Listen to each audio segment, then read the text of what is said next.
Bonjour les amis, aujourd'hui je vous fais une vidéo sur les guides de lumière, les anges gardiens, les archanges et tutti quanti comme on dit. Donc la vidéo je l'ai intitulée Que font nos anges gardiens, nos guides de lumière? Et c'est effectivement on peut se poser la question compte tenu de l'époque que l'on vit. On se rend compte que les guides de lumière et les anges gardiens, finalement ils n'ont pas l'air d'être à l'œuvre, pas tellement pour nous en tout cas, les gens qui on va dire qui sont non éveillés, puisque un guide de lumière par définition, lui il est dans la lumière, nous non, a priori. Donc ces gens-là seraient chargés de nous accompagner, de nous guider, de nous protéger. Alors, protéger de quoi? Parce qu'on tombe quand même malade, il nous arrive de perdre notre travail, de vivre des séparations, des deuils. On vit quand même la souffrance. Alors, quel est le rôle de l'ange gardien, du guide de lumière?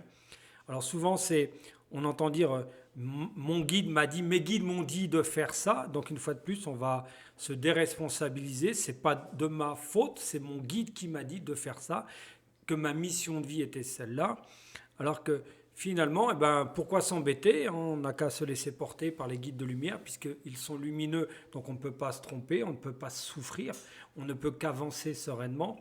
Et on s'aperçoit que ce n'est pas vraiment le cas, puisqu'on est dans quand même le pays au monde où on consomme le plus d'antidépresseurs. Donc, que font les guides de lumière, les anges gardiens français? Qu'est-ce qu'ils font? Donc c'est pour ça que c'est une fois de plus, et vous savez que c'est mon leitmotiv à chaque fois de dire que c'est arrêter de tout aller chercher, d'aller chercher tout à l'extérieur, mais que tout est à l'intérieur. Donc un guide de lumière, il est à l'extérieur, un ange gardien, il est à l'extérieur. Sachant qu'un ange gardien, en plus, ce serait une entité qui ne se serait pas incarnée sur la terre. C'est-à-dire que le gars, lui, il vient, il te dit quoi faire, mais il ne sait pas. Il ne sait pas ce que tu es en train de vivre. Il ne sait pas la souffrance, il ne sait pas la tristesse, il ne sait rien de tout ça, mais il t'explique, il te dit, il faut que tu fasses ça. Et je vais m'arranger que ce mur-là, que tu le prennes de plein fouet. Non, faut rester raisonnable, sérieux, pragmatique. C'est, si vous voulez être guidé par quelqu'un, soyez-le par vous-même. C'est l'intuition, quand vous ressentez quelque chose, c'est votre âme qui vous parle. Et votre âme, elle ne fera jamais d'erreur, parce que votre âme, c'est vous. Et qui mieux que vous peut vous connaître? Personne. C'est pour ça qu'il est très important de vous dire que si vous voulez faire quelque chose, faites-le. Arrêtez de demander l'autorisation, l'aval d'un guide de lumière, d'un ange gardien ou de qui que ce soit d'ailleurs, puisque personne, je vous dis, je répète, c'est très important, il n'y a pas une personne au monde, il n'y a pas une entité, quoi que ce soit au monde, qui pourra vous dire comment faire et surtout d'être qui vous êtes. Soyez vous à 100%, faites-vous confiance. Si vous avez un projet, foncez. J'ai même vu une vidéo où une médium voyante ou cartomancienne, ce que vous voulez, peu importe, qui était malade et qui disait je demande à mon ange gardien de me guérir. Déjà, elle n'a qu'à lui demander de ne pas tomber malade, déjà pour commencer. Ce serait encore plus simple. Donc c'est ça qui est intéressant. Et souvent, les gens qui parlent d'ange gardien, de guide de lumière, c'est toujours en termes j'ai pas le choix, c'est mon guide, c'est mes guides qui m'ont dit. C'est pas eux. Quand on vous annonce une mauvaise nouvelle, c'est pas moi, c'est les guides. Oh merde, c'est dommage. Mais ils n'annoncent jamais de bonnes nouvelles, les guides.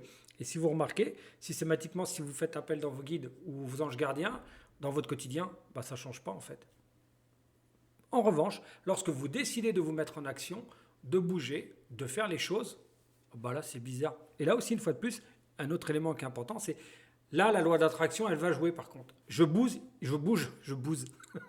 Je bouge, comme par hasard, il se passe quelque chose. Je fais rien, il se passe rien. Mais ça, c'est tout à fait normal. C'est pour ça qu'une fois de plus, ces personnes-là, elles se déresponsabilisent. C'est pas moi, c'est mes guides de lumière. Mon ange gardien. Je veux dire que la croyance, elle est même assez, pour moi, elle est assez mortifère parce qu'elle va, elle va jusqu'à, lorsque des parents perdent un enfant, c'est de dire qu'un enfant qui décède à l'âge de 3, 4 ans, 5 ans, c'est de dire une fois que l'enfant est décédé, c'est un ange dans le ciel et il veille sur nous. Oh, il a 4-5 ans, il vient de partir de l'autre côté, et vous en faites un ange qui doit veiller sur vous. Vous ne pensez pas que c'est plutôt l'inverse, que c'est à vous de veiller sur lui, de l'accompagner dans son nouveau voyage qui est de passer de l'autre côté, de lui parler de la lumière, d'aller dans la lumière, de se reposer, de comprendre sa vie, pourquoi il est parti si jeune? Non, les gens, souvent à l'inverse, ils disent c'est un ange, il nous protège. Non, c'est pas possible. Enfin, moi, ça me paraît ahurissant de penser comme ça. Donc, une fois de plus, c'est des gens qui n'ont pas confiance en eux. C'est des gens qui vont aller. Voilà, je ne veux pas trop me responsabiliser. Je suis peut-être même, voire certainement une victime, mais c'est mes anges, c'est mon guide. Si je fais ça, c'est mon guide qui me l'a dit.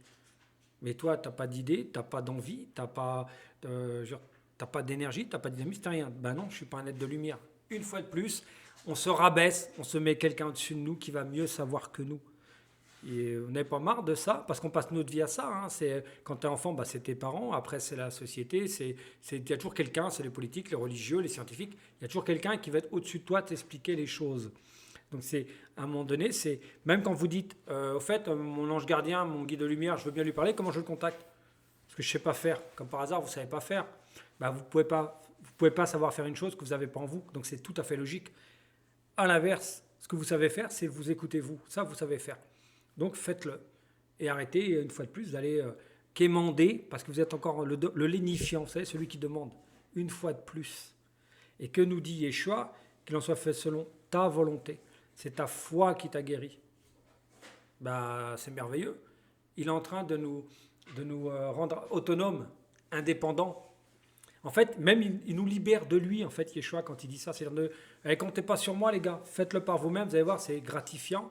En plus, comme on dit, vous savez cette phrase qu'on dit, on apprend un homme à pêcher, on ne lui donne pas du poisson. Bah, c'est exactement ça, en fait.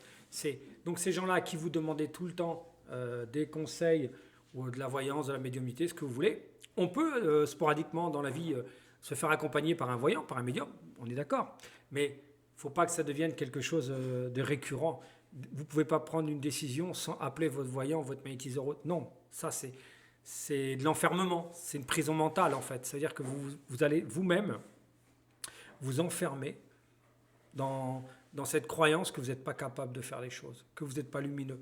Vous êtes lumineux, vous êtes sur votre chemin. Un guide de lumière, pourquoi faire? C'est vous le guide. Vous êtes forcément sur votre chemin de lumière, vous ne pouvez pas être à côté de votre chemin. Donc, essayez de penser de cette façon-là et vous allez voir que finalement, ça va vous apaiser parce que demandez, toujours demander, comme on dit, demande, on te donnera, oui, mais à toi. Parce que demander aux autres, c'est fatigant parce que vous allez vous sentir soit redevable, et si vous ne vous sentez pas redevable, vous ne dites pas merci, on va vous dire, mais t'as pensé à remercier la vie? On entend cette phrase souvent, merci la vie, merci, et moi, j'ai rien fait. Vous savez, on dit, j'ai de la chance, je ne suis pas allé en vacances, j'ai pas de la chance, c'est du travail, je bouge, je fais ce qu'il faut pour ça. Donc, reprenez l'estime de vous-même, aimez-vous, faites-vous confiance. En vous faisant confiance, vous allez voir que c'est facile. Et se faire confiance, une fois de plus, c'est regarder ce que vous avez fait dans le passé et pas hypothétiquement qu'est-ce que j'aurais pu faire. Non, ça c'est infaisable. Vous pouvez pas refaire l'histoire. Vous l'avez vécu, elle est comme ça. Maintenant, vous pouvez modifier l'appréhension que vous en avez parce que vous avez évolué, vous avez mûri. Voilà. Je vous souhaite bonne fin de journée. Je vous referai d'autres vidéos, bien évidemment. Allez, au revoir.